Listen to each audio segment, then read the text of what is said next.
il s'est approché, il a fait quoi? Il a touché le cercueil. Il touche le cercueil. Il dit, c'est toi qui portes l'enfant. Je prophétise et je déclare au monde entier. En ce jour, l'Éternel touchera ce virus. Il le touchera. Il le touchera depuis sa base. Il le touchera. Il le touchera. La Bible dit, quand il a touché le cercueil, ceux qui le portaient se sont arrêtés. Écoutez-moi, lui il a touché le bois et les hommes se sont arrêtés. Il a touché le bois et les hommes se sont arrêtés. Je prophétise et je déclare des nations les plus fortes, les plus puissantes. Oui, on attend que ça s'arrête pour que nous aussi nous pouvons crier victoire. Mais c'est Dieu qui arrêtera le virus et les puissants aussi s'arrêteront. La Bible dit, les porteurs se sont arrêtés. Écoutez-moi, il ne s'est même pas adressé aux porteurs. Il a touché le cercueil et les porteurs se sont arrêtés. Je prophétise, l'Éternel touchera. Oui, la calebasse, il touchera le canari dans lequel ils ont introduit ta destinée. Et ceux qui t'ont introduit vont s'arrêter d'eux-mêmes.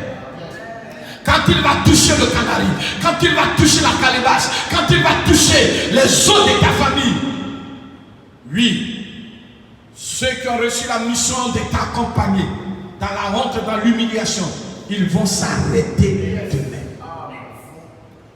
En ma qualité de prophète, je déclare arrêt immédiat des porteurs. Tous ceux qui portent le virus, j'arrête ce virus dans vos corps au nom puissant de Jésus. J'arrête ce virus, j'arrête ce virus, j'arrête ce virus au nom puissant de Jésus. Qui t'envoie dans notre pays? Arrêt immédiat.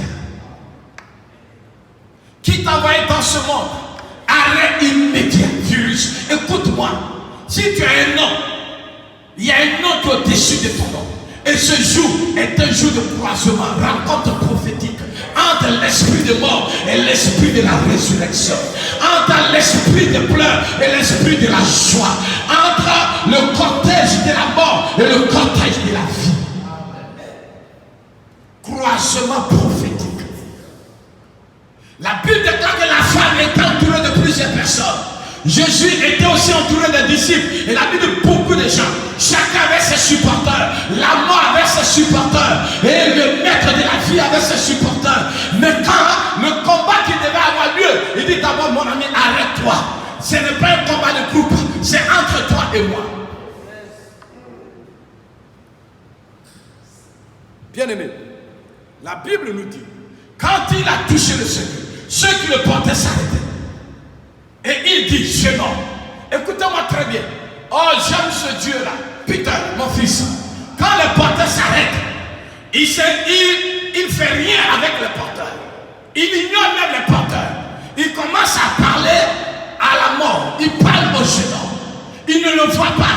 Mais il sait que la Bible déclare, quand il parle, la création tout entière fait silence. Les gens sont étonnés. Quand nous sommes venus auprès de la femme, nous avons consolé la femme. Mais personne n'a eu le courage de s'adresser aux morts. Parce qu'il nous est interdit de parler aux morts. Mais toi qui es-tu, tu parles à un mort. Il dit, mon problème ce n'est pas vous. Mais je suis venu parler à ce jeune homme. Il dit même pas mort. Aïe aïe aïe. Putain, il ne dit pas mort. Il dit jeune homme.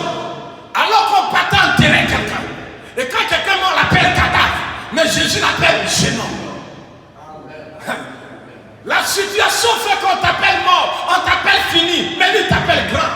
Les hommes t'appellent petit, ils t'appellent grand. Les hommes te disent vaurien, ils disent champion. Les hommes te disent Afrique, quand tu es nul, ils disent c'est de toi partira le réveil. Écoute-moi, je ne sais pas quel nom par lequel les hommes t'appellent. On dit alors on va enterrer le mort, alors on va enterrer le cadavre. Mais quand Jésus arrive, il dit jeune homme. Jeune homme, alléluia.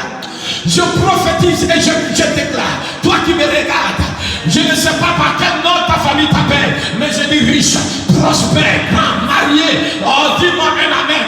Le monde t'appelle stérile parce que peut-être tu n'arrives pas à enfanter, mais je déclare la mère de la multitude.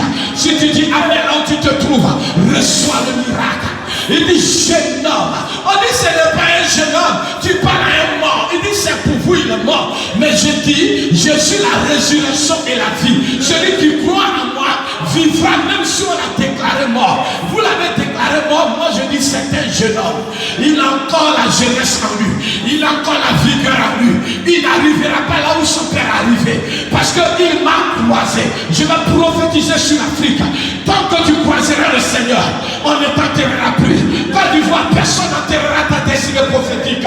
Ils te combattront, ils te feront la guerre, mais ils ne te vaincront jamais. Il dit jeune homme. Les gens sont scandalisés. La femme même se pose la question. Quel est ce temps? Il dit jeune homme. Alléluia. Il dit je te le dis, lève-toi. Oh, lève-toi. Il n'est même pas assis. Il est couché. Il est couché dans le cercueil. Il dit lève-toi. Lève-toi. Là où tu es couché n'est pas ta place. Tu ne sais pas combien de fois ta mère souffre à cause de toi. Lève-toi. Lève-toi. Je veux dire Afrique, lève-toi. Côte d'Ivoire, lève-toi. Le monde, lui, la sous-région sait que de toi pâtira. Lui, la prospérité économique. Lui, le réveil des nations. Côte d'Ivoire, tu as une prophétie. Tu ne seras pas à terre. Tu ne seras pas couché. Quelle que soit la situation. Après ces événements de ce coronavirus, je vais déclarer par l'onction du Saint-Esprit ton relèvement. Je prophétise que l'Afrique ne sera pas couchée dans les têtes, ni dans la souffrance éternelle. L'Afrique connaîtra un relèvement total. Je prophétise, oui, la pandémie ne tuera pas ton économie. Oui, tu verras la main de Dieu et tu sauras que l'Éternel est le Dieu de ton alliance. Lui, il dit, jeune homme, lève-toi. Jeune homme, sors de là où tu es. Jeune homme, lève-toi, lève-toi, lève-toi, lève-toi. Écoutez-moi très bien. La Bible dit, et le mort s'est assis. C'est plus que le mort était d'abord couché. Quand Jésus dit, lève-toi, il change une première position. Il prend la position assise. Il se relève. Et la Bible déclare que Jésus dit, assieds-toi là. Et quand il était toujours dans le cercueil.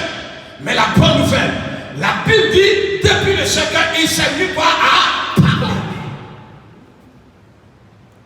La première parole, je vais vous l'interpréter.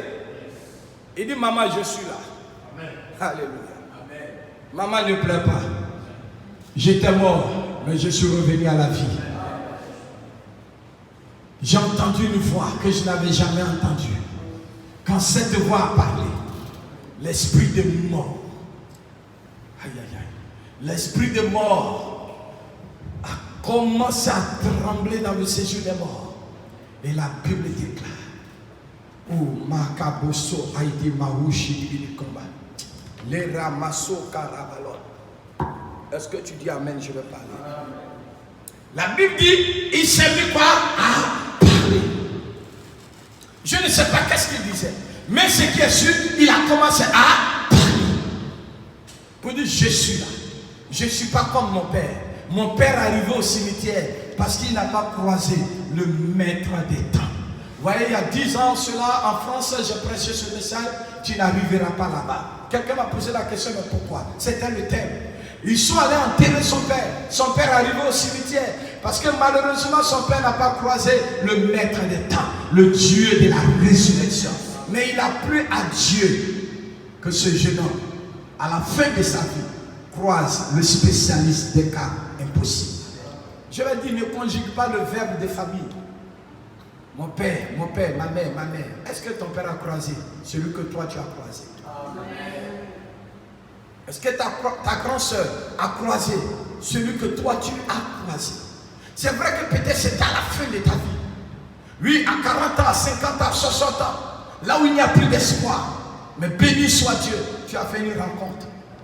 Tu as croisé quelqu'un que tu devais croiser. Il s'appelle le spécialiste des cas impossibles. Qui es-tu? Coronavirus. Qui es-tu? Pandémie. Qui es-tu? Esprit. Qui es-tu? Tu es des hommes. Qui es-tu? Esprit de mort. Qui es-tu? La Bible dit, le jeune homme commence à parler. Les gens se disent, ils disent quoi? Mais la bonne nouvelle, on dit Jésus le rendit à sa mère. Quand l'enfant est sorti, Jésus dit, maman, voilà ton enfant. Retourne avec ton fils. Perdu et retrouvé. Quand il arrive dans ta vie, tu perds et tu gagnes. Quand Adam s'est réveillé, il voit qu'il a perdu une côte. Il cherche. Il passait à retrouver une côte. Quelqu'un était venu. Non. Mais il croise la personne la plus merveilleuse qu'on appelle femme. Un cri va sortir. Il dit, ah, cette fois-ci. Quand Dieu te redonne ce que tu as perdu, il ne te donne pas réellement ce que tu as perdu. Il te donne au-delà de ce que tu as perdu. Putain, quand Dieu croise une femme, son mari s'appelle Abraham. Elle-même, elle s'appelle Sarai. Et Dieu dit, je vais enlever le i. Elle perd le i.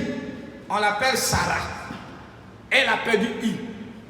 Mais avec le temps, ce i qu'elle a perdu, elle pouvait se plaindre.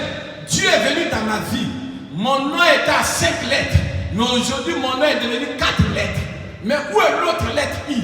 Mais ce i là, avec le temps, est devenu Isaac. Yes.